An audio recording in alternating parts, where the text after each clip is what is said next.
Lekavičius podcast. Čia dalinamės įžvalgomis apie technologijas, verslą ir vadovavimą, bei nuolat ieškome atsakymų į klausimą, kaip tapti geresnė savo versija. Šiandien podcast'o svečias Justinas Gecevičius, e-commerce verslininkas ir investuotojas, pastaruoju metu vadovaujantis remote komandoms dirbančioms su online verslais per visą pasaulį, daugiausiai JAV. Justinas ir jo kompanijos tiek savo, tiek kitiems yra sugeneravę pardavimų už daugiau nei 300 milijonų. Tad pokalbėje nagrinėjome temas nuo asmeninio produktyvumo ir sprendimų priėmimo iki komandų valdymo, lyderystės, e-komercijos bei dažniausiai verslų daromų klaidų. Justinas, vadovaudamas komandoms jau daugiau nei 14 metų, turi pragmatišką ir gaivų požiūrį į lyderystę bei vadovavimą, su kuriuo kviečiu ir susipažinti. Justinai, sveikas atvykęs, sakau ir šipsausi dėl to, kad įrašinėjom tai tavo namuose. Bet labai džiaugiuosi tave matydamas ir labai džiaugiuosi, kad sutikai pasidalinti savo įžvalgom ir patirtim. Bet pirmiausia, galbūt ypatingai žiūrovam, tokį trumpą intro. Kuo pastaruoju metu gyveni, kuo kvėpuoji ir koks yra tas tavo toksai day to day? Taip, labas Tomai, smagu matyti tave. Šiuo metu day to day yra, sakyčiau, tiesiog didžioji dalis darbas, šiek tiek sportą palaikyti savo visą ir tada yra kažkokie asmeniniai dalykai, santykiai, hobiai ar dar kažkas, kad nepasimiršti ir prižiūrėti savo kūną ir protą šiek tiek. Tai toksai day to day yra, sakyčiau, toksai atsikeli tarp 6-7, pasiruoši, pasportuoji ryte, ten 30 panašiai minučių, tai irgi šiais metais šiek tiek keičiu šitą reikalą. Tada realiai dirbi, eini dirbti nuo kokių 8 ar panašiai, tarp 8 ir 9 ir nuo tada iki 6-7, dažniausiai 6-7 taip darbuojas, ir tada jau vakare jau ten kaip išpuola. Tai iš esmės taip realiai, nežinau, jau kuris laikas. Ir tada gaunasi kažkokios kelionės su darbu susijusios ar dar kažkokie dalykai, bet šiuo metu tiesiog fokusas yra į darbus, verslą, taip toliau. Aš kadangi pažįstu tave ne vienerius metus, žinau tavo tą polinkį ir bendrai domėjimąsi tokiu ir asmeniniu produktyvumu ir įvairiais tokiais protokolais, tai pastaruoju metu kas tau taip labiausiai limpa ir veikia. Vat jau paminėjai, ar ne, sportas ryte, pusvalandis, kokių dar galbūt yra dalykų, kuriuos galėtume nesutalpinti kažkokią ten vieną konkrečią sritį, bet nuo iki, ar ne, galbūt nuo mitybos kažkokios iki judėjimo, iki požiūrio, galbūt principo, ko vadovaujas. Jo, iš esmės čia galima pasakoti labai daug. Manau, gal pagrindinis yra dalykas, ką supratau, kad kiekvienas žmogus turi surasti ir praeiti per skirtingus dalykus, kad suprasti, kas jam iš tikrųjų tinka. Nes šnekamės ir su kolegom, su partneriais ir panašiai, ir ten gali diskutuoti iki negalėjimo, kur vienas sakys man šitas, o aš sakysiu ne, man šitas. Ir nėra vienos tiesos, yra tikriausiai tam tikri principai, link kurių daini, kad jo reikia sveikai maitintis ir galbūt ten galvoti apie racioną ir visą kitą, ir ten tikriausiai kažkoks vienas nesveikas produktas, ar dar kažkas netiks to. Tai yra bendros tiesos, ties kuriuom sutinki, bet eini tikriausiai per stadijas. Ir aš tą kažkaip jau sugebėjau identifikuoti, kad kaip eini per kažkokiam versle per stadijas, taip eini asmeniniam gyvenime per stadijas, taip kiekvienoje srityje eini per stadijas, mitybos, sporto ar dar kažko ir natūraliai tiesiog priemi tą stadiją ir supranti, kad šiuo laikotarpiu arba šiais metais man yra įdomesnis toks dalykas, todėl aš jį testuosiu. Ir mes dažnai pajuokaujam tiesiog su kolegom, kad kadangi mūsų tas patirtis ir backgroundas yra toksai daugiau verslo, marketingo, reklamos, ir ten tu nuolatos turi testuoti, tai tiesiog darai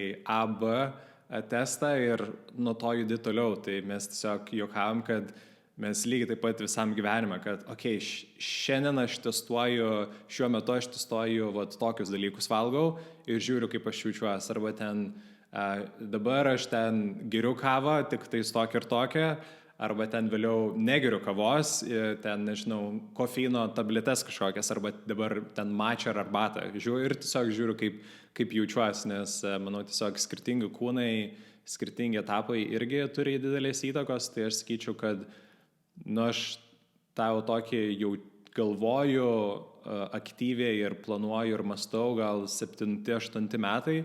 Ir gal sakyčiau, prasidėjo su viena idėja, tada kiekvieną kartą tu vis tobulėji ir galvoji ir eini, reflektuoji, tada supranti, kad šitas man galbūt neveikia ir šitame etape man yra tokie dalykai yra įdomus ir tavo tas, kaip sakyčiau, gal holistinis apskritai mąstymas apie tavo kūną, kaip tu dirbi ir taip toliau, jisai natūraliai keičiasi su informacija ir periodais, tai aš sakyčiau, šiuo metu yra tiesiog, aš nusprendžiau šiais metais, prieš tai stengdavau sportuoti kokius 2-3 kartus per savaitę ir tada supratau, kad, man, kaip pasakyti,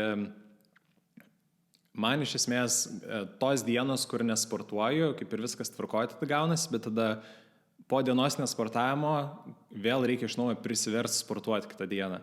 Ir tada pagalvojau, bet tai gal tiesiog reikia sportuoti kiekvieną dieną ir tiesiog taps tai įprotis ir nekils klausimo iš esmės. Nereikės psichologiškai versti, nes aš tiesiog vis save pagaunu dažnai skirtingose situacijose, kad jeigu reikia psichologiškai verstis, tai tu kiekvieną kartą turėsi barjerą. Ir čia iš esmės irgi, jeigu ten eitumė kažkokias knygas, kaip rutinos, kažkokie kūrimai ir taip toliau, ten kažkokie, pavyzdžiui, Atomic Habits ar dar kažkas, iš esmės apie tai ir šneka, kad tu turi sumažinti psichologinį pasipriešimą, ne, kad pradėt sportuoti arba ten sveikai maitintis ir kardinaliai viską pakeis, bet ne, pradėt nuo mažų kažkokių žingsnių, kad sumažinti tą pasipriešimą psichologinę. Tai lygiai tas pats irgi buvo toksai, aš supratau, kad tiesiog aš sportuosiu 20-30 minučių, realiai kiekvieną mielą dieną stengsiuosi tai daryti, realiai taip dabar gaunasi panašiai 5-6 kartai per savaitę, tai gaunasi kartą savaitgalis nesportuoju.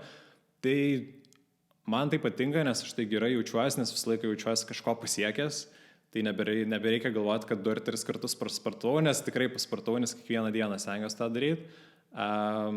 Man asmeniškai, psichologiškai buvo šiame etape ir per kelis metus supratau, kad aš noriu jausti, kad aš kažką pasiekiau ar ne, tai man reikia pasižymėti, nes būdavo toksai, kad jaučiuosi nedadaręs kažko, nors tada pareflektuoju, lyg ir dariau. Bet kai nepasižymi ir neturi kažkokios kitos taško, tai psichologiškai nesijaučiu gerai, tai šitą galbūt išsivyščiau. Per daug skirtingų būdų jau tikslų siekimo ir visą kitą rutinų, tai išsivyščiau gal kas man labiausiai tinka. O kiti dalykai, aš galvoju, vėlgi, aš sakau, manau, psichologiškai mes visi taip pat esam sutverti, kad tu kažką darai ir rezultate tu nori jaustis, kad tu pasieki kažko, tai tas gratification ir kažkoks dopamino dalykas, tai tiesiog reikia suprasti ir tada susikurti būdus, kaip tu psichologiškai nepavargtum ir turėtum jėgų eiti toliau. Tai pas mane, tiesiog gaunasi sportas, kiekvieną dieną darbe aš net kažkaip neturiu labai, neprarandu tos didelės motyvacijos, nes galbūt įdomu ir challenge ir kažkokie nauji dalykai, tai nėra kažkokių dalykų, tai tiesiog rutinos, planai, tų planų patvirtinimas, pareflektavimas, vėl pasižiūriu, kažkas keičiasi. Maistas, aš visą laiką kažkaip neturėjau didelės problemos, pakankamai sveikai maitindavausi, nes kiekvieną kartą, jeigu kažką nepasimaitinu sveikai, keletą dienų aš iškart save graužiu, kad kažkas blogai ir man gana lengva yra pakeisti. Bet šiuo metu kažkaip nebėra laiko labai daug, tai irgi prieš tai jau buvo išbandytas, bet vėl grįžau prie tiesiog maisto užsisakymo, kur tiesiog negalvoja, ateina normalus maistas, tada pasiskaičiuoja, kad iš tikrųjų net pinigų daug neišleidi to maisto užsisakymui, nes vienas dalykas yra, kad šiek tiek gaunasi daugiau, bet tada pasižiūri, kad tau išlaidų nebelieka iš tikrųjų parduotuviai, nes tu pagrindinius savo produktus ir maistą tu gauni natūraliai, tai labai mažai lieka, tai labai efektyvu ir tada nereikia sugalvos, nes visą laiką tarp skambučių pasimesdavau.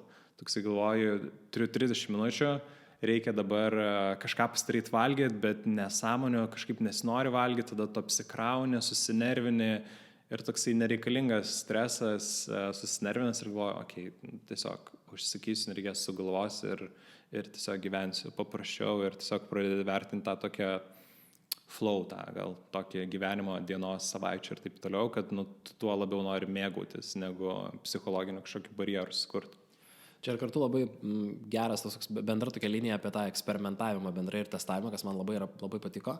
Ir neatsiejamas dalykas nuo bet kurios ten rutinos ar įpročio, ką mes bandom suformuoti kiekvieną dieną, yra galų galia ta kelrodė žvaigždė.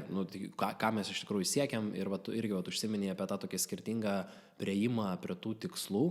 Jeigu dar kol kas neužeinant į verslo ir kompanijų ir organizacijų tikslų kelimą, bet liekant prie tokių asmeninių tikslų, kokie galbūt metodai arba, vat, kaip ir sakau, principai, ar ne, vat, kas tau šiuo metu galbūt veikia labiausiai, kas yra susijęs su tokiais asmeniniais, žinai, tikslais. Tai galėtume galbūt kalbėti ir apie tą tokią, vat, kaip tu paminėjai, vat, kiekvieną dieną sportavimą, bet kartu ir tokius, žinai, long terminius, ten, pavyzdžiui, ten, galbūt ką aš noriu ten subildinti per artimiausius ten 10 metų ar 20 metų, ar galbūt kaip tik priešingai žiūrėti labai trumpą laikotarpį. Tai kas tau vat, šiuo metu veikia, arba perfrazuojant tave patį, vat, su kuo dabar eksperimentuoji?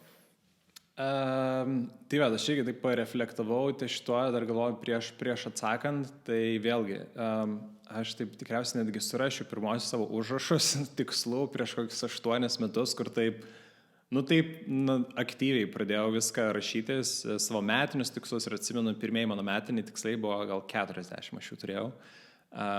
Ir tada toksai metų pabaigoje galvoju, aš daug ko nepasiekiau, bet tada gali nervintis dėl to, bet mano biškai gal kažko šiek tiek kitoks buvo principas ir aš juo toliau vadovaujuosi, kad aš priemu, jeigu kažko nepasiekiu, tai buvo prieš tai gal problema viena, kad aš jų neperžiūrėdavau pakankamai dažnai, tai aš per metus keletą jų supratau, kad kas man yra svarbu, nuolatinis peržiūrėjimas, kas yra svarbu, tai vat, į tą labai susifokusavau pastaruoju metu.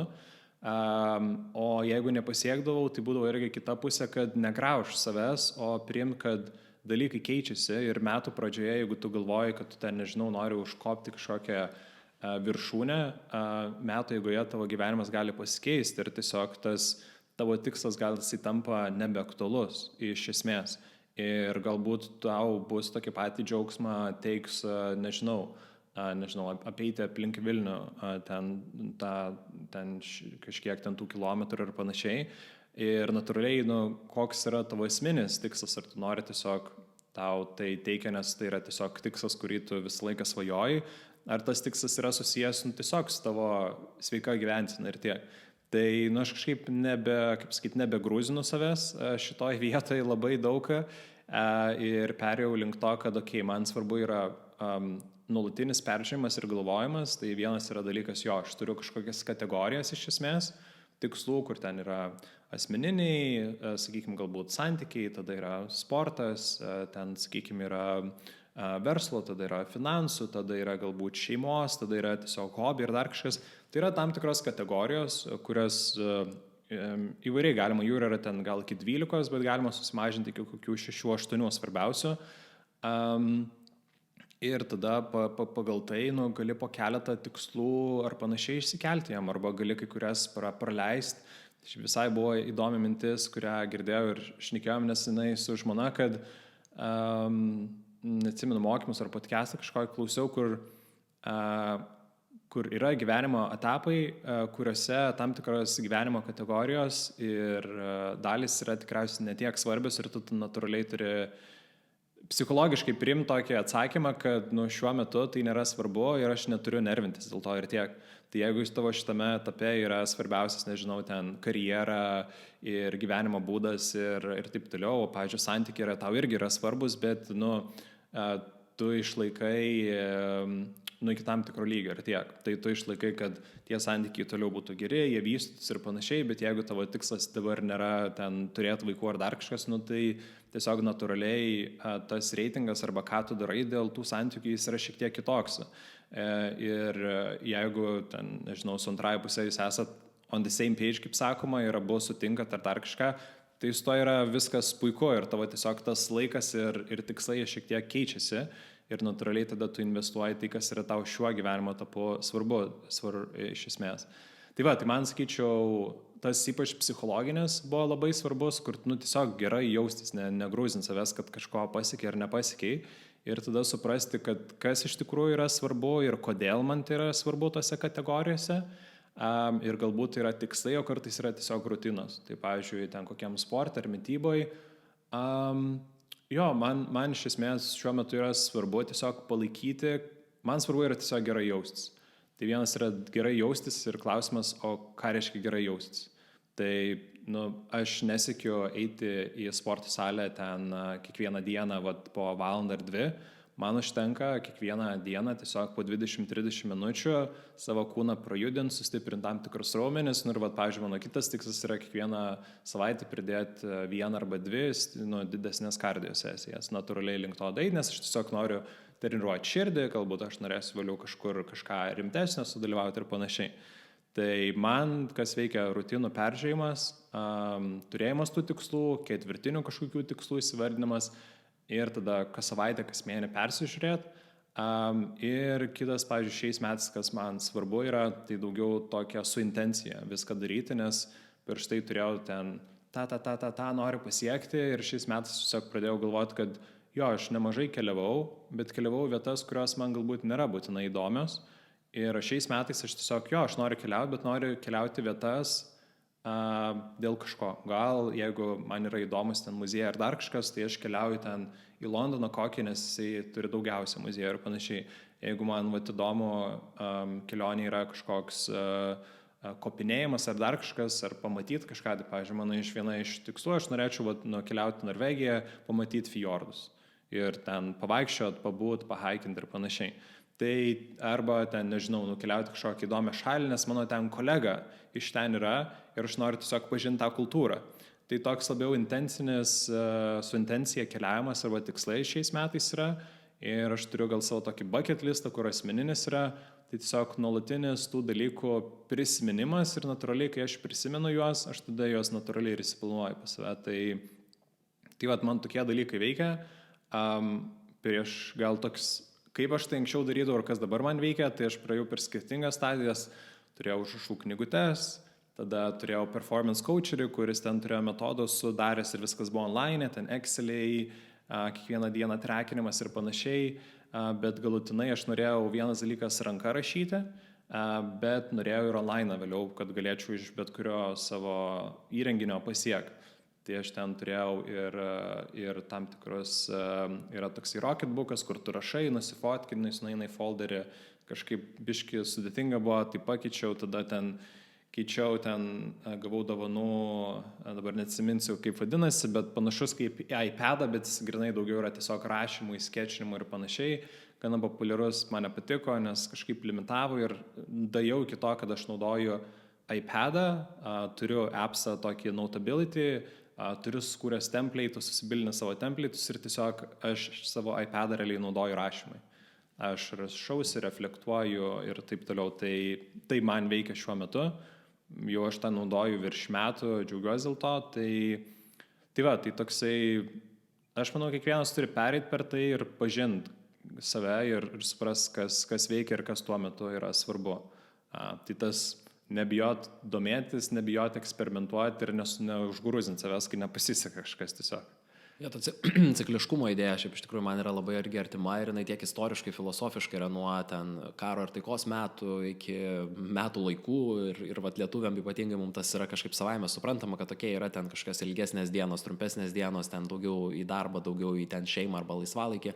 Ir bet kuriuo atveju tas cikliškumas ir ką ir tu labai taikliai mini, kad tai neturi būti kažkoks tai užsigrūzinimo dalis, nes, pavyzdžiui, mes irgi dabar kokią nors ten vasarą, kaip taisyklė, dažniausiai mažiau norim dirbti, daugiau laiko savo skirti, daugiau šeimai, gamtai ir tiesiog šiek tiek pailsėti ir kartais ir man ten kažkur background'e balselis kužda, ar ne, kad ten per mažai kažko padariau ar panašiai. Ir tuo tarpu, tuo pačiu išlaikyti kitas tas gyvenimo sritis, aš tai vadinu tokiu maintenance mode, ne? Arba growth, arba maintenance. Ir tai išsirinki, ką tuo metu augini ir kam reikia to intensyvaus dėmesio, o kur yra toksai maintenance. Ir irgi, ką žmonės kartais pamiršta, kad tas maintenance tai nereiškia pamiršimas. Kad pavyzdžiui, tam pačiam versle, jeigu mes kalbėtume, kas kalbam ten kokią dėmesį komandai, tai tikrai yra periodų, kada sunku galbūt daryti ten one-on-one'sus visą laiką, rūpintis motivacija, rūpintis gerų klimatų ir good vibes only. Ir kad tikrai reikia daug to tokio susikaupimo ir to tokios sveikos agresijos kažkokį ten iššūkį versle įgyvendinti.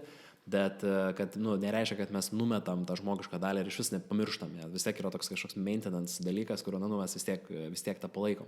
O kalbant apie ne tik maintenance, bet ir growth, tai tavo paties karjera didžiąją dalimi yra susijusi su augimu ir auginimu organizacijų, verslų, ir pats esi užsiminė apie marketingą, reklamą. Galėtum šiek tiek praplėsti, kaip tai atėjo iš visą tavo gyvenimą ir kaip atradai save tokioj srityje?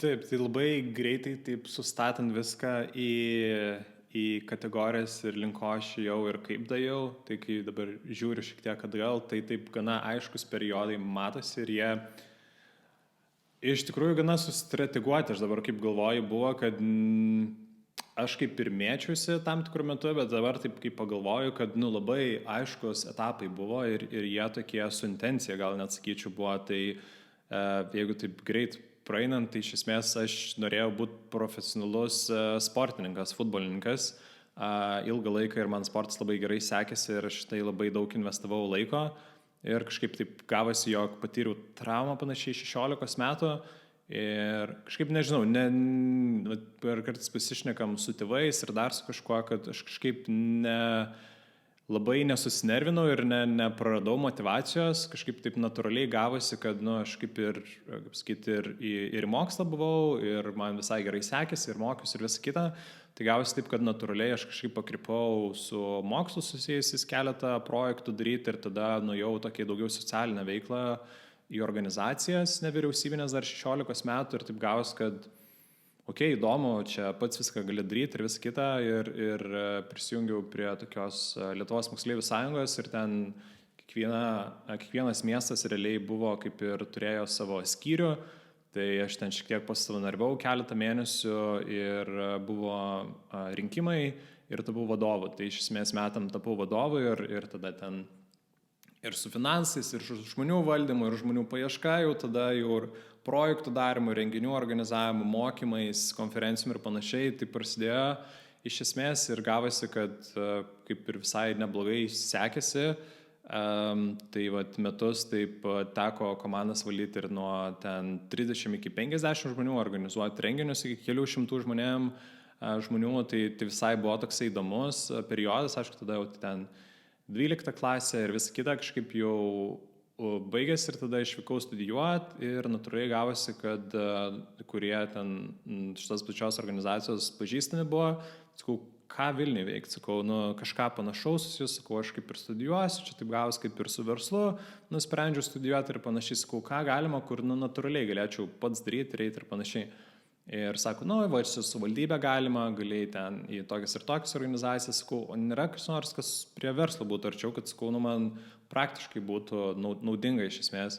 Ir tada taip gavosi, kad man parekomendavo, sako, yra viena tokia organizacija, kuri kaip ir su verslu susiję, bet sako, kaip ir kas fainas ta organizacija, kad jinai pati save bando išsilaikyti iš esmės, nes didžioji dalis nevyriausybinių gyvena iš projektų, ir šiek tiek kartais tai limituoja, nes tu esi įdėtas į rėmus ir kartais jeigu negauni finansavimo, tai kartais sunku kažką labai padaryti be finansinės paramos ar panašiai. Tai taip gavosi, kad natūraliai prisijungiau prie ISEC organizacijos, kur iš esmės vienas kitą yra pažįstami iš ten. Ir irgi natūraliai taip gavosi, atėjau, pabuvau ir labai greit tada pradėjau, nuėjau pardavimus ir taip gavosi, kad ten lyderis, tada ten departamento vadovas ir tada į nacionalinį, sakykime, taip gavosi. Tai toks natūralus kažkaip gavosi ir tada pasibaigus pilnai, nežinau, buvau susifokusavęs ten didžiąją dalimi, bet natūraliai taip gavosi, kad aišku, gavau tam tikrų įgūdžių, kur nebijau į susitikimus su vadovais, siūsti kažkokius pasiūlymus, klausinti kažkokius dylus, kažką su finansais, derinti ir panašiai. Ir natūraliai gavus toksai dar turėjau metus studijų, nes šiek tiek keičiau studijas ir supratau, kad aš savo tėvam buvau pasakęs, sakau, žiūrėkit, aš savanoriauju, aš nenoriu dirbti, iš esmės, jeigu aš galėčiau ir jūs galite kažkiek ten finansiškai prisidėti ir taip toliau.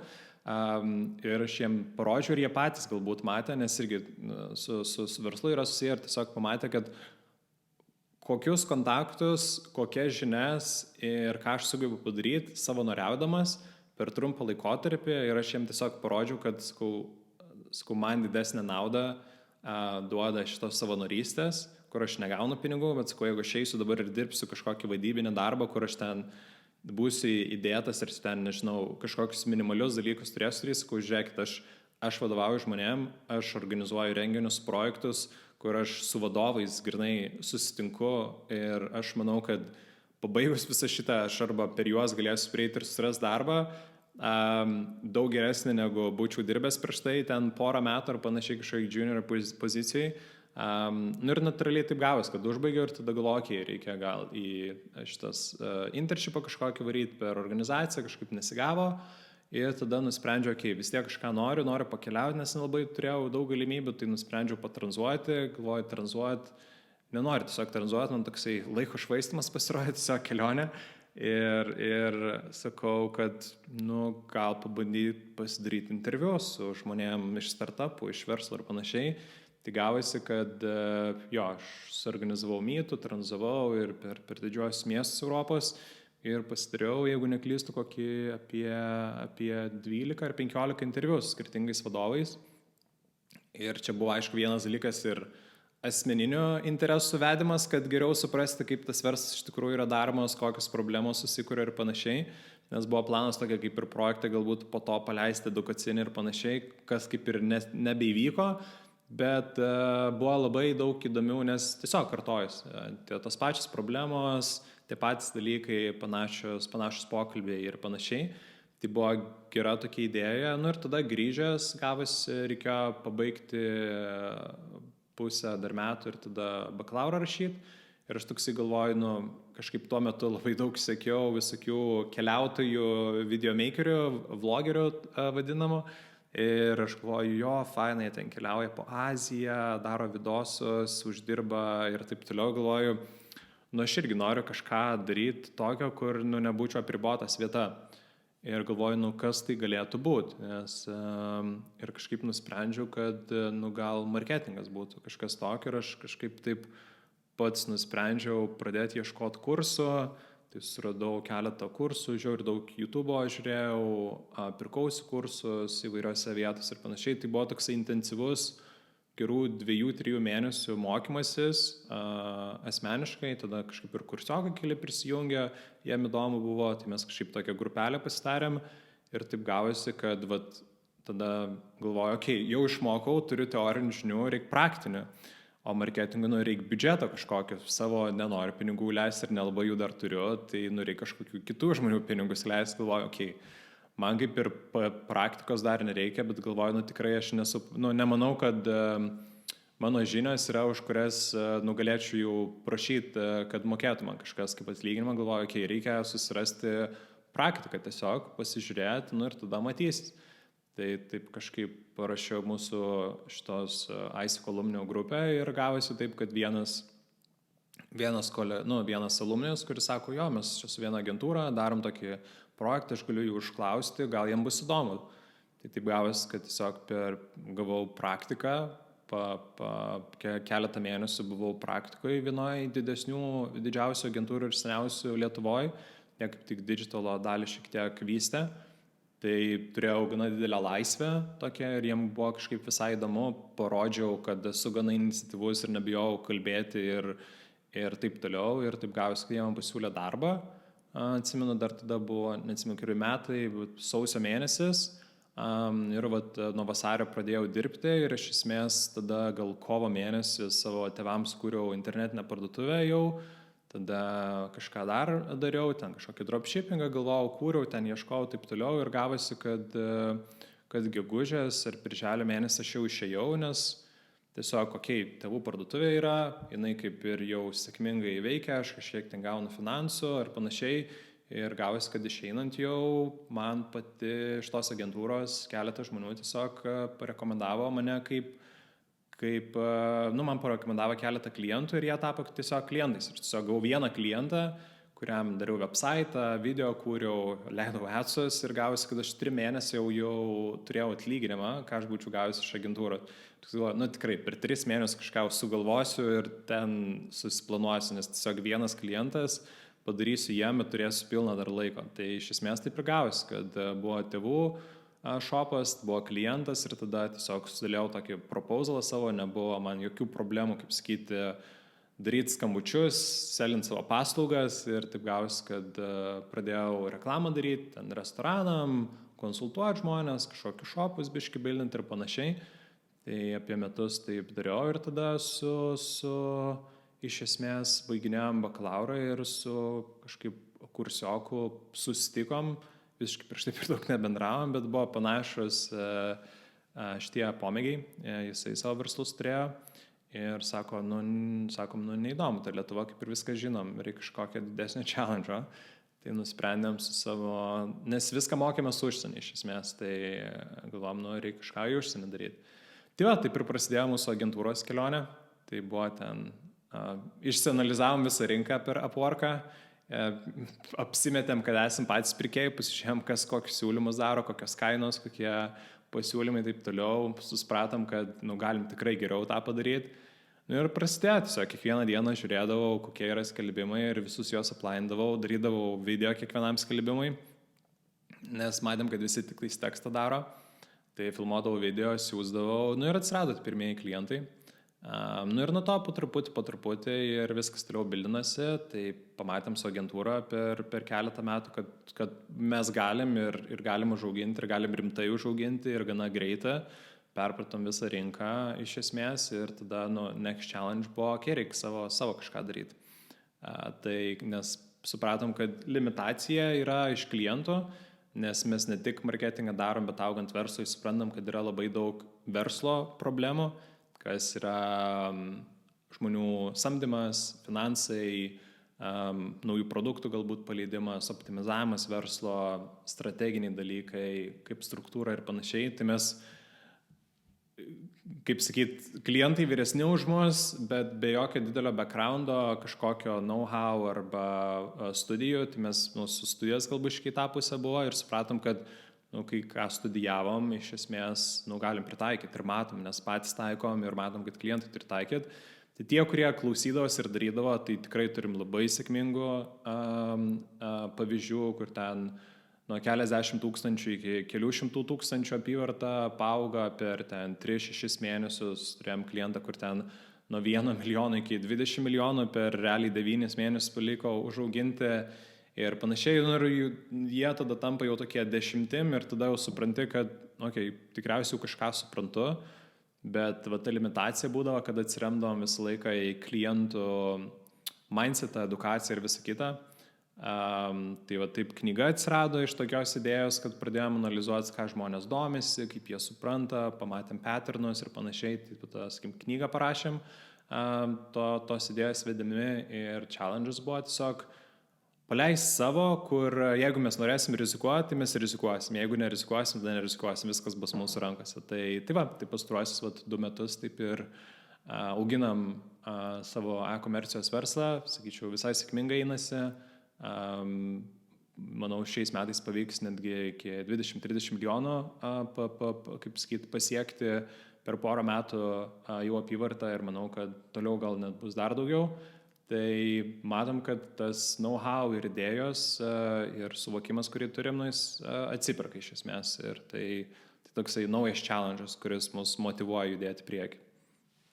Gerai, šiaip iš tikrųjų iš visos tokios tikrai įkvepiančios ir įdomios labai istorijos tiek dabar daug matau tokių, if-then galimybių, į kurią pusę pakreipti, bet norisi pakreipti labiau į tą būtent verslo auginimą, nes nuo pat tos, iki jau išėjus iš ISECO, pradėjus dirbti su tiek tėvų e-shopų, tiek su savo asmeniniais klientais, tada jau ir su agentūros klientais ir galų galia knygą parašius, tikrai matai daug tų pasikartojančių patternų. Ir jeigu mes galėtume šiek tiek unpackint patternus, kurie atsiranda, sakykime, ne nuliniam žingsnyje, kada aš iš vis neturiu idėjos ir ten, dar googlinu, kaip e-shopą pasidaryti, bet kai mes jau turim kažkokią ten product market fitą, matom, kad žmonės jau ten, tarkim, produktą perka, bet norisi, atrasti galimybės judėti toliau ir truputėlį augti. Knygoje jūs labai gerai išdėstot tokius stages augimo, tarsi mes turim tokį nuo 0 iki 10 000, ten nuo 10 000 iki 50 berods.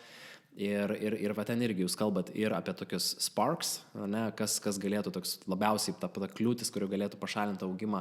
Tai kokius tu patternus matai, tame gal, sakykime, tam antram stage, nuo 10 ir beyond, kokios tokios pagrindiniai galbūt principai irgi, patternai tikriausiai tinkamas. Sakyčiau, tie panašus dalykai skirtingose stadijose, jie netgi kartojasi, arba kartais tu prašoki tam tikrus dalykus ir turi sugrįžti prie to pasidaryti. Tai tokia natūrali higiena yra Finansai, manau, apskritai, mes šiek tiek šnekėjom, bet mes labai aiškiai matom ir mes kaip patys vėliau pradėjom vertinti, su kuo mes norim dirbti, su kuo mes norim, su kuo galim, su kuo negalim padėti, kaip patys vertinam, kai savo kažką naujo bandom paleisti naujus produktus arba kažkokį naują verslą. Viskas prasideda nuo analizės. Aišku, yra bendra analizė visos rinkos, kaip atrodo, aišku, mes 100 kartų tai esam darėm, tai galim tą gana pasidaryti, žinom taip, ką padaryti, iš kur ir kaip galbūt susirasti tą informaciją, bet vienas iš labai stiprių ir rimtų dalykų yra finansai. Tai iš esmės, žinodami, įsivertinę konkurentus, mes tada analizuojam galimai konkurentų, kaip pasakyti, arba Amazoną dažnai, jeigu išnekame apie užsienį, tai Amazon reviews arba kažkokių platformų, kur yra apie tam tikrus produktus arba kategorijas reviews ir tu gali pasiskaityti žmonių reviewsus, kurie įvertino 2-3 žvaigždutėm ir tada ten yra gold mine tiesiog, kur tau pasako žmonės tiesiog, kas jiems patinka, nepatinka. Ir tu pagal tai gali matyti ir apskritai jau gali pamatyti, kokie jų yra pardavimai, tada tu matai, gali žiūrėti į kainas ir tada suprasti, kokia kaina maždaug rinkos to galbūt produkto gali būti ir nusipranti, arba tu turi kažką tikrai ypatingo siūlyti, kad galėtum didesnę kainą, sakykime, pardavinėti, bet nedažnai tai būna, turi pakankamai, manau, stiprus būti ir geras arba produkte, arba iš esmės patirtį turėti, kad būtum pakankamai drąsus eiti su visiškai nauja idėja, o ne kažkokiu patobulinimu, kažkokio, sakykime, dalyko ar panašiai. Tai vienaip ir kitaip kaina bus svarbi, ir tada yra paprastas principas, nuo tavo produkto kainos ir pardaviminės kainos turi būti skaičiu bent jau 70% maržą. Kuo didesnė, tuo geriau, bet skaičiu nuo 5-70% ir viršų turi būti tavo marža, nes jeigu kalbant, sakykime, iš esmės, aišku, ir Lietuvą galime ir užsienį žiūrėti, iš esmės arba tu organiškai turėsi augti, kas užtruks laiko, bent 2-3 metai, 4 metai priklausomai nuo konkurencinės aplinkos. Tai, klausimas, ar tu nori laukti tiek ir taip toliau, jeigu su to tvarkoju, tai taip, tada organiškai gali aukti. Bet jeigu nori greičiau aukti ir įsivertinti, ir natūraliai visi prieina augimo vietą, kur turi leisti reklamą, kad atsivestum pirkėją. Tai natūraliai gaunasi, kad tu turėsi išleisti ne tik produktą, ne tik savo fiksuotus kaštus, kažkokius asmeninius atlyginimus, verslo kažkokius operacinius kaštus pasidengti, bet turės ir pasidengti marketingo.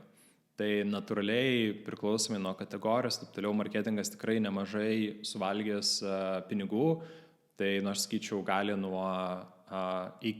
netgi iki 25, kartais 30% suvalgyti iš tikrųjų apskritai viso tavo revenue, kurį tu uždirbi, tai natūraliai gaunasi, jeigu tavo marketingas suvalgo ten 20%, tada tavo produktas kainuoja, tada yra žmonės kainuoja, kiti fiksuoti kaštai ir visa kita, tai įsivaizduok, jeigu tu turi 50% tik tais maržą, reklama suvalgo kokius 25%, aišku, gali skaičiuoti, kokie yra tavo apivartiniai. Jeigu apivartiniai yra didesni, tai tu fiksuotus kaštus pasidengs.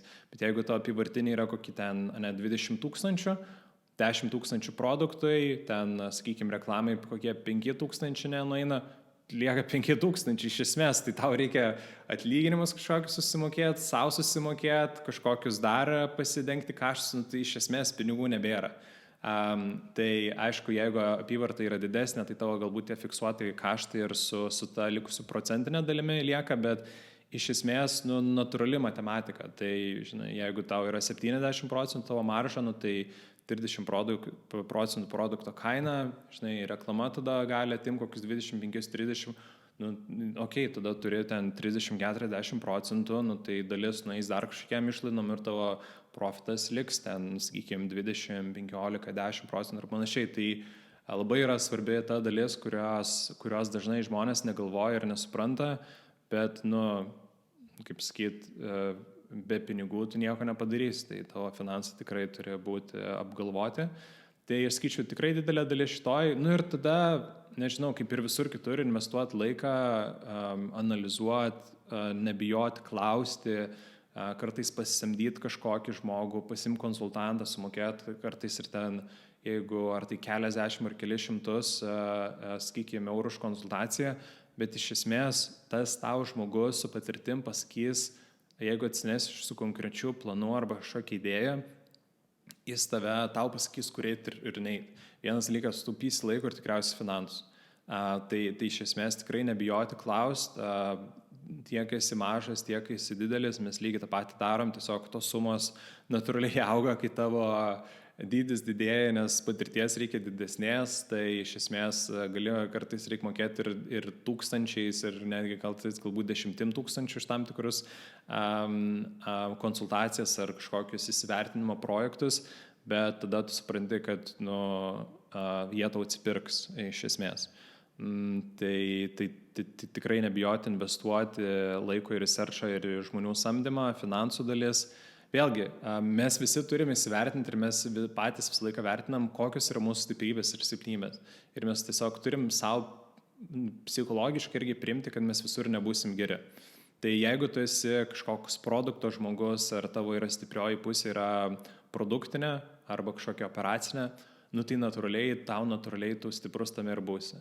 Jeigu tu esi finansų stiprus, tai reiškia, tau čia klausimų net nekils.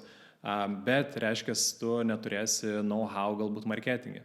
Tai yra du būdai. Arba tu esi pasiruošęs investuoti laiką ir tau užtruks 3, 6, gal 12 mėnesių suprasti, kaip marketingas veikia, paeiti per tam tikras problemas ir iššūkius pačiam, kol tu suprasi, kas veikia ar ne.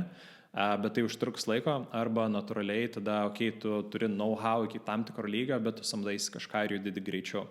Tai aš, kaip aš visą laiką matau, kad tu gali nusipirkti žinias ir greičiau judėti į priekį, arba bandyti su pigiau ir savo resursais judėti lėčiau. Tai tiesiog turi priimti šitoj vietoj sprendimą, kas tau yra svarbu ir ką tu gali ir ko tu negali. Ir iš esmės tada priimti psichologiškai, aš geras produktas, aš gal gerą produktą išvystysiu, bet marketingas nebus stiprioji. Gal aš esu geras marketingistas arba yra stipresnė ta pusė, bet tada reiškia, man reikės kažkuo šnekėti, ieškoti žinių kitose dalyse verslo, nes natūraliai pradžiai, gal taip supaprastinant iki šitoj vietoj, kur yra, tai sakyčiau, finansai number one yra ir marketingas ir pardavimai yra, kol tu neuždirbsi pinigų ir nesugebėsi valdyti jų, tol tu neturėsi jokio verslo iš esmės. O vėliau jau atsiranda, kai šiek tiek paaugi, tada žmonių samdymas, struktūra, operacijos, kažkoks efektyvumas, tobulinimas, pradžiai tiesiog turi daryti ir iš esmės išsiaiškinti, kaip tu galėtum uždirbti pinigus.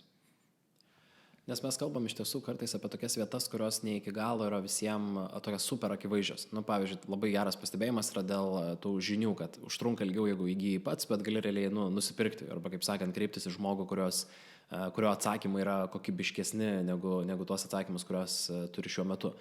Kokie galbūt dar būtų tokie vietos versle, į ką žmonės per mažai skiria dėmesio, jeigu mes vis dar kalbėtume apie tą patį augimo etapą, kur tau žvelgiant jau iš taip retrospektyviai, ar ne, į tuos verslus iš praeities, ar ne, su daugiau tavo paties patirties, ko žmonės nemato, arba kur per mažai to dėmesio skiria. Kaip ir kalbam, tos pačius finansus. Tu gali turėti fantastiškai gerą produktą, bet jeigu neturi pasirūpinęs finansais, tai gali nuvažiuoti, ten į minusą labai labai greitai ar labai stipriai. Tai kokie galbūt dar būtų arba sritis, arba tokie vietos, kuriuose to dėmesio turėtų skirti žmonės daugiau? Jo, aš nekomplikuočiau labai, ypač verslo pradžiai nėra didelės komplikacijos, tu tiesiog turi daryti ir arba paeis, arba nepaeis, iš esmės, ir kartais nepaeis tai, ką darai, o kartais paeis. Kuo daugiau darysi, tuo bus didesnė tikimybė, kad tau kažkas paeis, iš esmės. Tai ir natūraliai taip yra ir matom, kažkam labiau sekas, kažkam mažiau sekasi. Ir yra sėkmės faktorius, yra laiko faktorius. Ir mes šitoje vietoje mes nekontroliuojam šitos dalies, nes tiesiog kuo daugiau darysi ir feilinsi, tuo turės didesnę galimybę kažką pasiekti iš esmės. Tai aš apsiribočiau vienaip ir kitaip pagrindiniams sritimis, tai yra finansai ir marketingas/salesai. Tai finansam didžioji dalis, gal sakyčiau, žmonių neturi labai stipraus finansų backgroundo, bet apščiai yra finansų konsultantų, kurie yra galbūt dirbę su tavo srities verslais. Ir aš tiesiog pasimčiau konsultaciją, nusiųsčiau kažkokius pagrindinius klausimus ar dar kažką ir pasidaryčiau keletą pokalbių. Ir visose sritise yra konceptai. Ir konceptai ir know-how ateina per laiką ir patirtį. Tai kai mes juokavom, kad mano srityje arba dar kažką aš galiu 5 klausimus užklausti ir aš jau žinosiu, kur yra galbūt problema ir kur reikia. Tavo srityje lygiai tas pats, tu per laiką ir patirtį, bet kokį verslą iš savo pusės užduodi kelis klausimus ir patternai visur yra tie patys. Tai lygiai tas pats bus kiekvienoje srityje, tai aš kartais hairinu arba kažkokius konsultantus imu, aš jiem kartais ir sakau, žiūrėk, aš bandau perprast dabar konceptą ir suprasti, kaip šitoje srityje ar kaip aš turiu operuoti kaip verslas. Ir aš suprantu, kad yra daug vairiausių dalykų, bet sakau, aš noriu perprast tiesiog, kaip dalykai veikia šitoje srityje ir kas yra svarbu ir kas yra nesvarbu. Nes kiekvienoje srityje yra tokių dalykų. Tai aš tiesiog paprastai taip eičiau, net per daug negalvočiau šitos konsultacijos ir panašiai nekalvos. Yra pilna platformų, kur tu gali pasimti mentorių, Aidailo kokia, pavyzdžiui, Lietuvoje, arba ten yra mentorshipo kažkokios irgi galimybės ir panašiai, tai tikrai surasčiau, čia tikriausiai finansų labiau. Marketingo, kaip sakyti, yra labai daug dalykų, ką reikia, aišku, apgalvoti, jeigu tai yra internetinis verslas, tai tinklapis, reklamos, vizualai, istorija, dar kažkokie dalykai, čia į kiekvieną sritį galima labai giliai lysti. Vėlgi, reikia daryti. Tai tiesiog, jeigu neturi resursų ar dar kažko, gali pats pasidaryti. Tikrai yra platformų, kur pasileis shopą ar dar kažką, turi iPhone'ą, nusifotkink nuotraukas, pasižiūrėk, kaip kiti gražus brandai atrodo, kuriems sekasi ir tiesiog kopijuok juos. Turėjau omeny iš tos pusės, ne kad kopijuok, ką jie daro ir taip toliau, bet kopijuok, ką jie daro gerai. Tai kokias jie nuotraukas turi. Tai galbūt yra baltas backgroundas, dar kažkas, produktas yra ten atidarytas, uždarytas, taip toliau, produktas su žmogum, be žmogaus, dar kažkas. Tokie tiesiog paprasti konceptai, kur, iš esmės, jeigu pamatysi, visi geri verslai, jeigu yra internetiniai, iš esmės, jie tą patį darys. Tai tiesiog kopijuok iš tos pusės, kad kopijuok ir taikyk, ką jie daro gerai tavo nuomonė, arba jeigu matai, kad 10 verslų yra panašus iš tos pusės, tiesiog panašiai savo produktui pritaikyk. Tai gali didžiąją dalį tikrai daug ką dasidaryti pats, yra pilna resursų. Skau, jeigu neturi pinigų, tai laiko investicija. Tai yra, aš pats lygiai taip pat pradėjau ir lygiai taip pat dabar mokaus kitų dalykų. Keliavau į Kiniją ir galvojau, noriu gerai pasiruošti susitikimui su partneriais ir noriu suprasti kultūrą ir taip toliau. Tai ką padariau, nuėjau į Udemy, nusipirkau 5 ar 6 kursus, turėjau aišku konsultantą, tai su konsultantu dirbau labai konkrečiais klausimais pasiruošimo, bet realiai perėjau 5 ar 6 kursus, supratau patterną, ką sako konceptus ir visą kitą ir supratau, jeigu kartojas, reiškia, tai čia yra pagrindiniai dalykai. Tai nekainavo daug, nežinau, aš ten užtaikiau, aišku, yra galimybės ten užtaikinti kursai, ten po 10, 15, 20 eurų kainuoja, tai visi galim investuoti ten 50, 60 eurų, čia, tai tikrai, jeigu jau kažką pasiruošę esam daryti, čia visiškai maža kaina. Tai ieškais informacijos, ją klasifikuoji, gilinės ir natūraliai, kuo labiau gilinės, to pradedi suprasti, kas svarbu, kas nesvarbu. YouTube'as pilnas ir aš lygiai taip pat pradėjau, lygiai taip pat, jeigu kažką naujo daryčiau, lendu į YouTube'ą, ieškau, skaitau, taip toliau, tai gilinos. Tai marketingai lygiai tas pats, tą ir sakyčiau gilintis arba pirkti. Tai iš esmės website'as gali pasidaryti, nuotraukas gali pasidaryti, gali tada nusipirkti trumpą konsultaciją, gauti feedback iš kažko ir tau pasakys, ką gerai, negerai darai. Reklama galbūt šiek tiek sudėtingiau yra išmokti, greičiau gali išmokti ir visiems galbūt rekomenduočiau pabandyti pasigilinti, bent jau pasim kažkokį kursą, kad ir Udemy ar lietuviškai kažkokie yra, kad bent jau supras konceptus, nes jeigu tu kažką samdysi ir tau kažką aiškins, būtų faina, kad galėtum pasidiskutuoti bent jau, o ne kad tau sakytų ir tu nieko nesuprastum. Tai, bet vėlgi, trumpa edukacija, bandau arba pats daryti, arba samdausi nuo mažesnių, tai nebūtinai tau reikia agentūros ir aš sakydavau, jeigu anksčiau ateidavo mažesni kažkokie verslai, aš sakau, mes jums būsim per brangus. Tiesiog jūs neišnaudosit mūsų know-how ir mums užtruks daugiau jūs auginti ir surasti, kas veikia ir mes tiesiog jau būsim per brangus. Sakau, ieškokit mažesnių arba ieškokit freelancerių, jie bus pigesni, juos atsirenkat, padirbat, auginat savo kažkokį, kaip sakyti, revenue ar dar kažką, einat pas didesnius, jeigu jau dar kažką, bet nebijoti investuoti iki tam tikrą lygio pačiam, o tada bandyti samdytis, nes greitis yra labai svarbus irgi. Ir bet ką darant nebijoti eksperimentuoti. Tai reiškia, nebijoti samdyti vieną, nepasisekė, bandyti kažką kito ir panašiai, kol atrasi. Lygiai tas pats, aš tą patį taikau ne versle, bet gyvenime, nueini, pasibandai kažkokį masažistą, jauti, kad nepadėjo, bandai ieškoti kažko kito, turi atrasti savo. Ir kuo daugiau bandysi, tuo didesnė tikimybė, kad surasi teisingus partnerius, teisingus konsultantus ir tau sutaupys laiko ir tu greičiau būsi pelningas. Tai aš sakyčiau, apsibrėžti galimybės, bet šiek tiek pasimokai, bandai, šiek tiek pasimokai, pasisamdai, šiek tiek kažką išmokai, vėl darai. Ir kažkada pasiseks, kažkada nepasiseks, bet su kiekviena nesėkme bus didesnė galimybė kitai sėkmei iš esmės. Mes iš esmės ir kalbam nemažai apie tokius konceptus, kaip ranint savo protą, priemant skirtingus sprendimus. Kita galbūt didelė tokia dalis arba toks etapas versle yra tuomet, kai mes jau ne tik, kad product market fitą turim, bet jau turim kažkokią nefinansinį susitvarkymą ir tuomet į areną įžengia komanda. Tai yra, kad jau nebėra ten keli founderiai, bet jau atsiranda žmonės, kurias reikia samdyti ir atsiranda tam tikras, vėlgi, managemento, leadershipo, layers, kur founderio darbės taiga atsiranda dar viena eilutė, kad reikia ir su žmonėm pabendrauti, ir koordinuoti, ir naviguoti, ir gebėti komunikuoti tinkamai.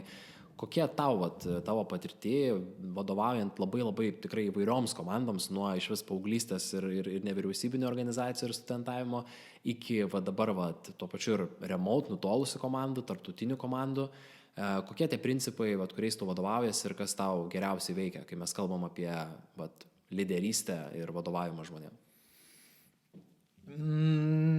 Mes, aišku, aš manau, kiekvienas žmogus vėlgi turi žiūrėti per savo prizmę. Nėra vieno geriausio lyderio ar vadovo. Visi turim kažkokį savo unikalumą, autentiškumą. Ir iš esmės eigoje, kai tu pats save geriau supranti, identifikuoji, kaip tu nori apskritai daryti savo verslą. Ir jeigu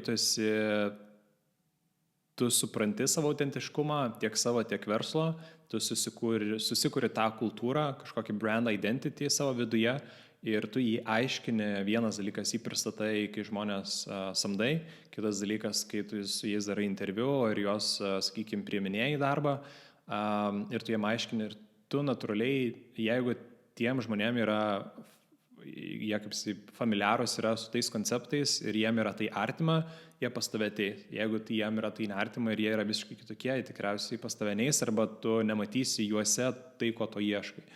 Tai manau, kad kiekvienas turi iki galo suprasti, kas jiem yra svarbu, nes mes esam skirtingi žmonės, vieni esam labiau kūrybiški, kiti esam labiau į procesus, sakykime, į rezultatą kažkokie vedimi ar panašiai.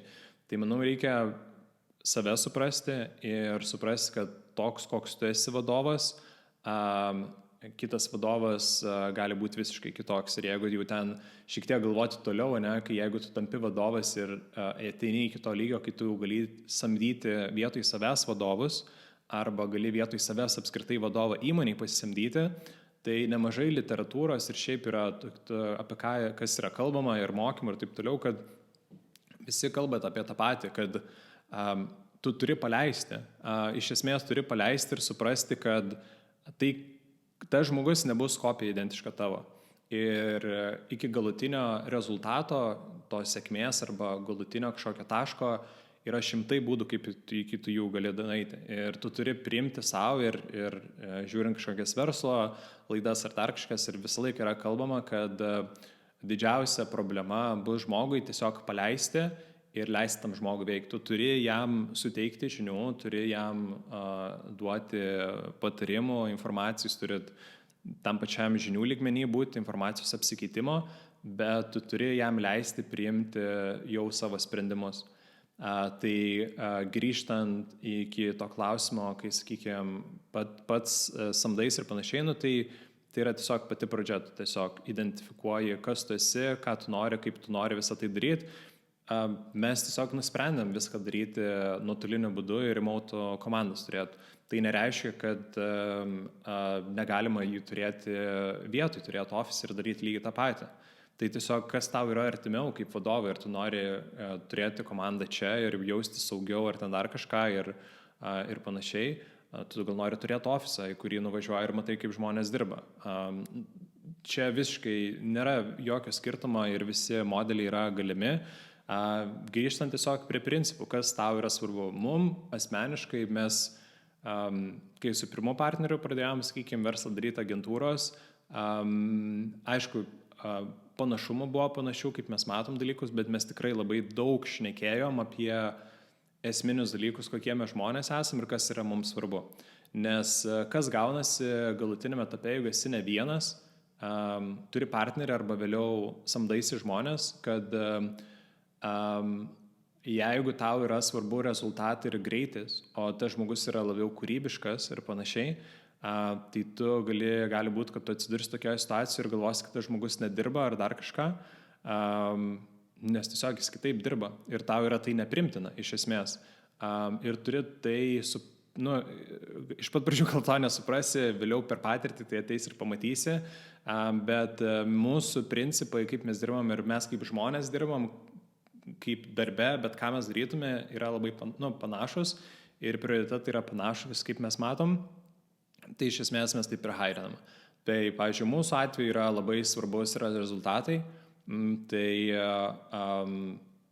rezultatas yra, kuris apibrėžia, tu gerai dirbi ar ne. Nėra rezultato, iš esmės anksčiau ir vėliau mums nebesvarbu, kiek tu laiko įdedi, kažkas nevažiuoja. Tai rezultatai yra mums labai svarbus.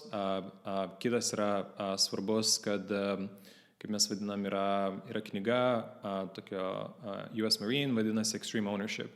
Ir mes mums jinai patiko ir mes realiai tiek agentūroje, tiek kitam versle, iš esmės Extreme Ownership, tas atsakomybė yra labai svarbus, vienas iš mūsų irgi didelių vertybių. Tai tu turi ne tik, kad jausi atsakomybę, bet tu, kaip net nežinau, koks lietuviškas, turi owninti tą, jeigu tau yra paskirta arba tu jauti, kad tu gali kažką padaryti, tai tu ownink nuo pradžių iki galo. Nėra, kad aš neradau tos informacijos, aš pagalvojau kitaip ir tada gaunasi ir aš kaip sakyt, aš aiškiai išreiškiu, kad aš netoleruoju, sakau, ir aš kartais turėdavau interviu tokių klausimų, sakau, žiūrėk, jeigu tau yra paskirtas darbas ir aš išvažiuoju savaitę ar dviejom kažkur, aš nesu pasiekiamas. Man grįžus, tas darbas turi būti padarytas. Sakau, tau kyla klausimai, ką tu darai. Ir tada aš žiūriu, ką tas žmogus sako. Ten gali būti, kad jisai lauks ir nieko nedarysi.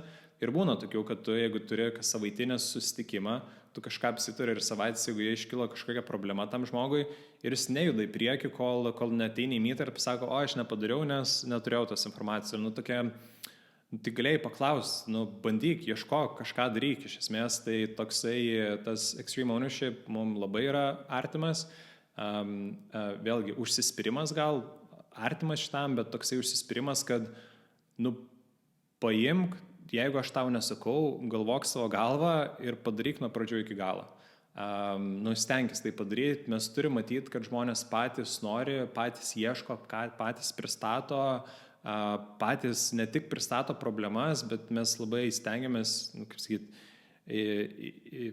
kad jeigu turi problemą, pristatyk iškart sprendimus. Pristatyk 3 sprendimus ir pasakyk, kuris geriausias ir man bus tiesiog paprasta, jeigu tau reikia nuomonės ar dar kažką, man tiesiog skisiu arba jo gerai tiesiog daryk, arba ne, aš manau, šitas sprendimas irgi pažiūrėk giliau.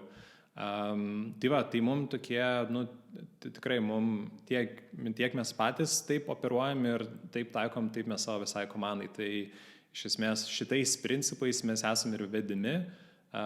Ir kai pradėjom, sakykime, kitą verslą, mes dar 2 founderius prisijungėm, buvo mūsų klientai, mes buvom 4.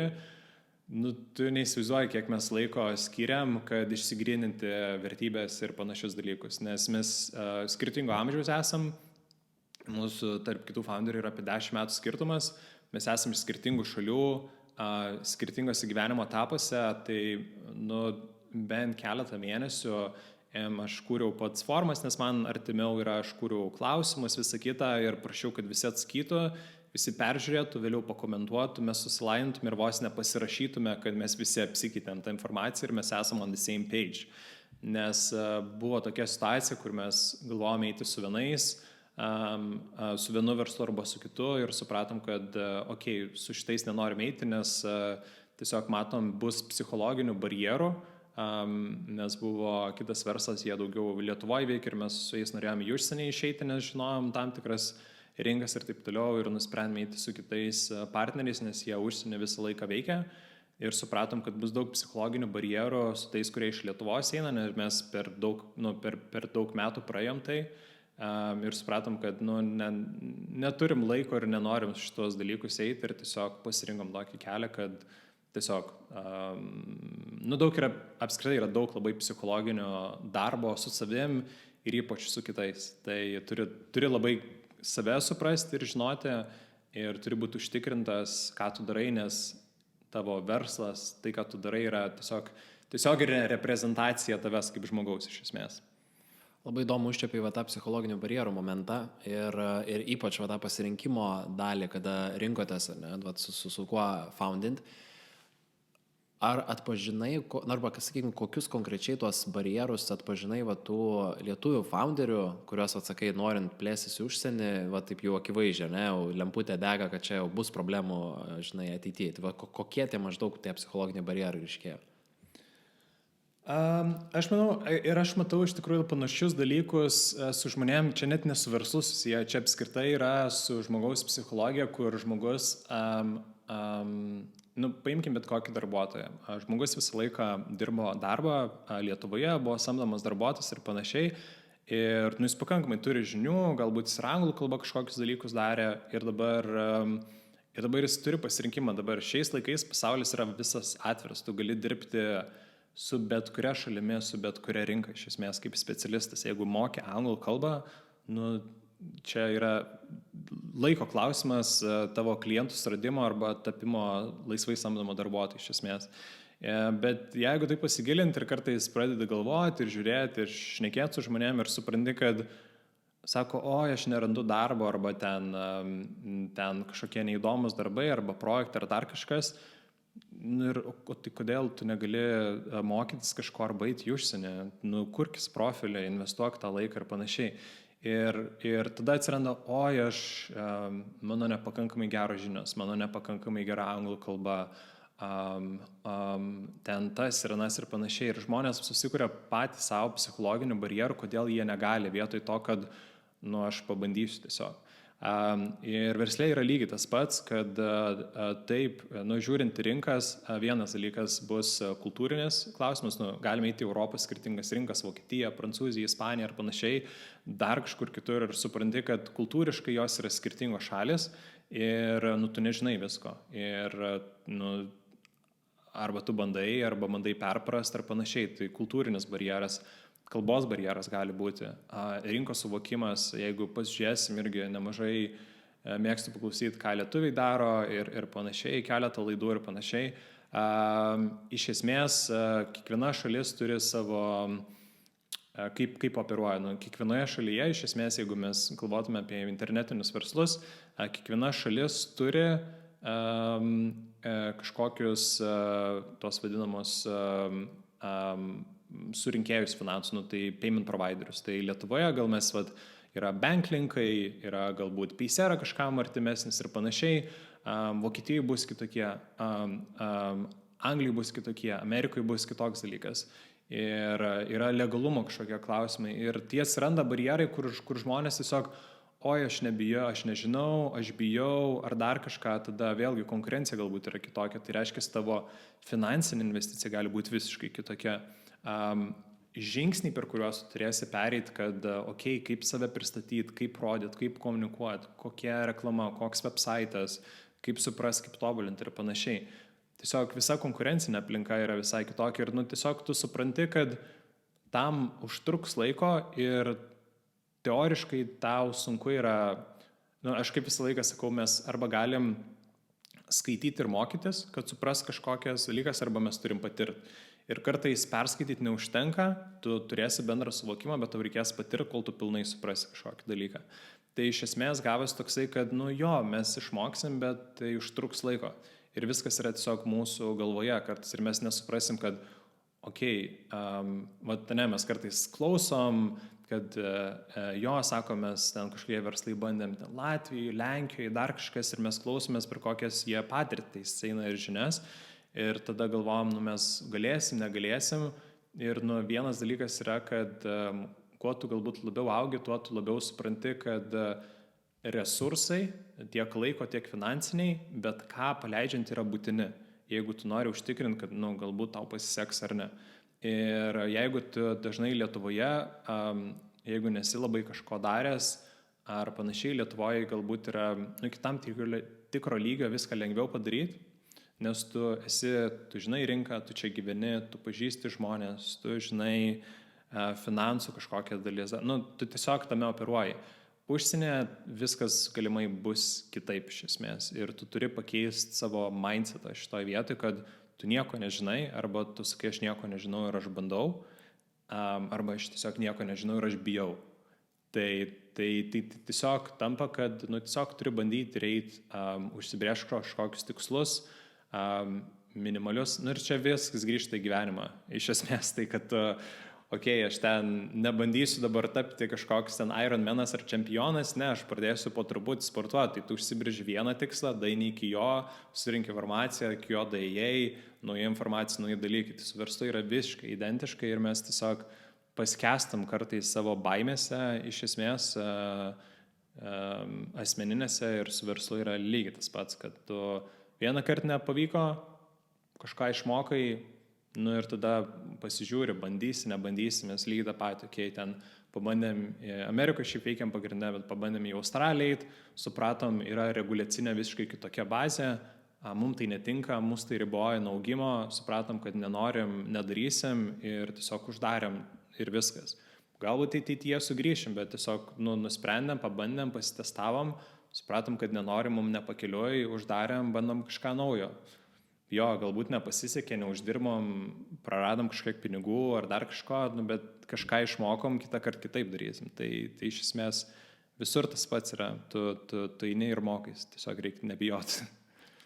Vienas šiaip įdomus irgi dalykas apie vadovavimą ir komandų valdymą yra būtent tos nutolusios arba hibridinės komandos. Ir aš pats, kai dirbu su vadovais, tai jeigu tik tai bent vienas komandos narys yra kažkur remotely ir kažkur all over the place, kyla tas klausimas, kad yra dažniausiai sunkiau užmegzti ryšį su tuo žmogum, kuris yra nutolęs. Yra sunkiau kažkaip tą žmogų geriau pažinti, yra sunkiau suprasti tas tikrasias vertybės ir galų gale tas veikimo principus. Ir galime čia kalbėti, aišku, ir apie tą kultūrinį elementą, bet kartu ir apie tiesiog tą fizinį nuotolį, kad mes kaip žmonės vis tiek tokie socialiniai gyvūnai ir sėdėdami vienas šalia kito daug geriau vienas kitą pajaučiam. Kas tavo atveju labiausiai padeda subildinti tą ryšį su komandos nariais, kurie yra nutolę ir valdyti realiai tokias remote teams? Gal aš sakyčiau, vėl, kai grįžam prie autentiškumo ir sumokimo, kas yra tau svarbu ar nesvarbu, turim atsakyti savo klausimą, kiek mums yra tai svarbu ir koks lygis ir kokia situacija mus patenkins, kad tai yra gerai ar negerai. Nes tiek įvairiausių galim prisižiūrėti, vieni daro verslus, kur ten, nežinau, iš esmės ten yra gal keli pagrindiniai žmonės ir ten turi gal 10 freelancerių ir jie ranina verslą, kur ten yra vienas kartais žmogus ir mes esame tokių klientų turėję ir ten 10-15 freelancerių, kur tiesiog daro darbą ir viskas. Ir jam yra gerai nuo to. Ir viskas. Ir toks principas yra ir jis yra tuo patenkintas. Ir yra kiti, kur vėlgi yra skirtingų lygių ir tu turi savo atsakyti, kuo tu būsi patenkintas. Ir čia kiekvienoje srityje turi apsibriežti ir suprasti iš esmės, bet kurioje, paimkim darbą, ne? Tu eisis per skirtingas fazes ir tu įvertinsi pagal save, kas šiuo metu tu būsi iki to lygio patenkintas ar nepatenkintas. Atlyginimas, ne? Ten gaunu tiek ir tiek, patenkintas ar nepatenkintas. Po pusės metų patenkintas ar nepatenkintas. Tas progresas mes einam per stadijas. Tai lygiai tas pats ir kaip mes šnekėjom apie gyvenimo sritis, taip yra ir versle. Tai iki kokio tu lygio nori skirtingas sritis išvystyti ir kiek tau jos yra svarbios. Ir aš galiu pasakyti, mes turėjom agentūrą ir dabar turime komercijos verslą ir jie dalinai susiję, dalinai skirtingi. Agentūrą mes auginam visiškai kitaip negu šitą verslą. Ir ta kultūrinė visa dalis yra visiškai kitokia buvo. Ir aš galiu pasakyti, kiek mes laiko investavom agentūroje, ką mes darėm, kaip mes bildinom, gal sakyčiau 2-3 kartus daugiau investavom negu šitam komercijos versle. Ir tai buvo tiesiog pasirinkimas toksai, kad mes daugiau skiriam laiko į patį augimą ir taip toliau. Ir žmonės, kurie yra su mumis ar yra iki šiol, tai jie tiesiog irgi matė tuo metu arba tuo metu jiem buvo gerai ir tiek, kiek mes darėm, buvo gerai. Šiandien mes esam kitame etape, kai komanda yra prasiplėtusi, kai mes periname į kitą stadiją, kur mes statom jau struktūras, mes turim leadershipo komandą, mes turim departamentuose jau po keletą žmonių, kai kuriuose ten, kai kuriuose yra 2-3 žmonės, kai kuriuose yra vos ne 10 žmonių ar panašiai. Ir jau pradedi matyti, kad ta kultūrinė dalis neužtenka tiesiog dirbti ir mes periname jau tą dalį, kur mes turim jau leadershipą, tai reiškia, mes kaip founderiai ir aš kaip vadovas, aš turėjau komunikuoti, koks yra pagrindas, kaip mes norim apskritai visą šitą verslą vystyti ir kaip mes norim jį daryti. Ir tai nėra tiesiog tokie taskai, taip toliau, ne, tai yra kultūriškai, kad žmonės sugebėtų patys savo atsakyti, kai ateina klausimas jiem arba iš komandos, jie darytų iki to, kad jie patys gali atsakyti šitas arba šitas pasirinkimas. Ir mes jau einam vertybinius klausimus, mes einam jau į asociacijas kažkokias, mes susifokusavome asociacijas kaip profesionali sporto komanda, kur sakom, žiūrėkit, yra šitas vertybės, yra 6 vertybės, bet sakau, jos galbūt jums ne visiems reiškia tą patį, jums reikia asociacijos. Tai mes nusprendėm, mes esam profesionali sporto komanda, kur tu atini ir arba tu laimi, arba pralaimi. Tai kaip ir kiekvienoje kažkokia nacionalinė komanda, tu keliauji kažkokius championshipus ir taip toliau, ir vienintelis tavo tikslas yra laimėti. Vos nesvarbu kokią kainą. Ir vienas dalykas, tai tu turi savo komandos tą tokį, kaip pasakyti, spaudimą, kur tu turi performint. Tiesiog, jeigu tu neperforminsi, tu neini į aikštelę. Ir viskas. Tai iš esmės einam link to, kad tu turi performinti ir visi supranta, kad visi tam lygiai yra ir jei kažkas nedaina iki to lygio, reiškia, ir taip ir būdavo, ir taip jau yra, kad žmonės pradeda sakyti, aš jaučiu, kad aš žmogus nedadaro ir panašiai. Ir tai yra sveika ir mes tai sakom. Mes esam komandai, kur tas grįžtamasis ryšys yra pagrindinis įvertinimas, kaip jūs dirbat.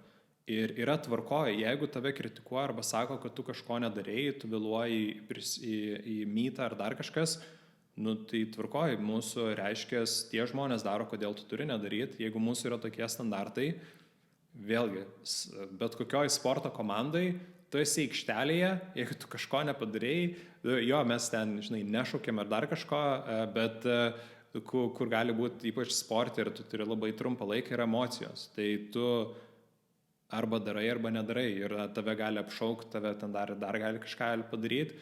Mes sakom, mes gal, sakykim, to nedarom, bet mes taip operuojam. Mes tikimės, kad taip operuojam, nes mūsų tikslas yra rezultatas. Mes norim, kaip sakom, laimėti tą championshipą kaip komanda ir mes tai norim padaryti. Ir vėlgi, yra fazės, sakau, agentūrą mes visiškai kitaip bildinom, mes nuo pat pradžių ten turėjom ir mes darom quarter evaluationus ir visi komandoje žmonės yra ten beveik 20 klausimų, kur mes vertinam vertybės, vertinam kaip aš, kaip komanda, kaip founderiai, kaip mano vadovas, tada darom komentarus, tada viskas ateina, mes tada matom, kokia temperatūra yra, tada mes, sakykim, galim daryti planavimus, agentūrai darėm su visa komanda planavimus, čia darėm daugiau visų pirma su founderiais, dabar su leadershipu darom ir tada teamą biškį integraciją kitokią darom viso planavimo, tada mes į agentūrai turėjom kiekvieną savaitę, kas antrą savaitę ilgesnius kolus, ten vos ne 2 valandų, kur mes darydom žaidimus kažkokius, kartais samdydom kažkokius ten murder mystery, ten kažkokius tiesiog online'inius gėjimus žaisdom ar panašiai. Turėjom, kad vėliau įsiskirstėm, kad po 2 žmonės kažkokią veiklą atneša ir panašiai. Šitoj įmonėje mes to dar nedarėm, galbūt eisim, žiūrėsim, bus poreikis ar ne. Pati komanda, kai sukuri, aš kaip sakau, kai sukuri erdvę žmonėm komunikuoti, kas jiem yra svarbu ir nesvarbu, jie tau pasakys. Ir galbūt šiandien jiem nėra svarbu, bet gal po metų ar po pusės metų jiem bus svarbu ir tai jie tau pasakys. Ir jeigu daug žmonių sako, tai reiškia, tu turi tobulėti iš esmės. Tai vėlgi, mūsų tymas yra išsibarsis per visą skirtingą pasaulio dalis ir kaip, pavyzdžiui, kultūra, kokia yra amerikiečių žmonių, kokie yra europiečių ir kokių azijiečių, jinai visiškai skiriasi. Ir tie dalykai, kurie mums yra svarbus ar familiarūs, kitiems žmonėms gali būti visiškai nesvarbus. Tai jeigu taip kalbame apie tokias hibridinės arba skirtingos kultūras, vėlgi, kaip sakyti, mes operuojam, aš tiesiog, kaip sakau, stengiuosi skirtingais etapais priimti, kad visko kartais nedadarysim, bet šiuo metu, pavyzdžiui, šito įmonėje pradėti kurti erdves, kur žmonės galėtų išsakyti savo nuomonę. Komandos lygmenyje, one-on-one callose, grupinėse callose turėti erdvę ir klausimus, kur žmonės tiesiog pasakytų, kas jiems šiuo metu yra svarbu. Ir tiesiog vieniems bus vienas svarbu, kitiems kitas ir tu kažkokiu galutiniu eigoje priims sprendimą, darai ir nedarai. Ir viskas. Ir su to yra tvarkoji ir nedaryti, yra ir tvarkoji daryti. Viskas nuo tavęs priklauso kaip vadovo. Jo, ir tas gebėjimas būti tikrai įvairių lyderių, apie kurį tu ir pačioje pradžioje mūsų pokalbį minėjai, kad nėra vieno kažkokio ten tobulo vadovo, yra vėlgi prisitaikymas kartais iš tos situacijos, kas kam yra svarbiausia. Tai Justina, labai ačiū tau už pokalbį ir pabaigai iš tikrųjų tokį palinkėjimą, siejant su ta sporto komandos asociacija, tai norisi palinkėti tokių įkvepiančių pergalių ir pralaimėjimų, kurie augina. Ačiū.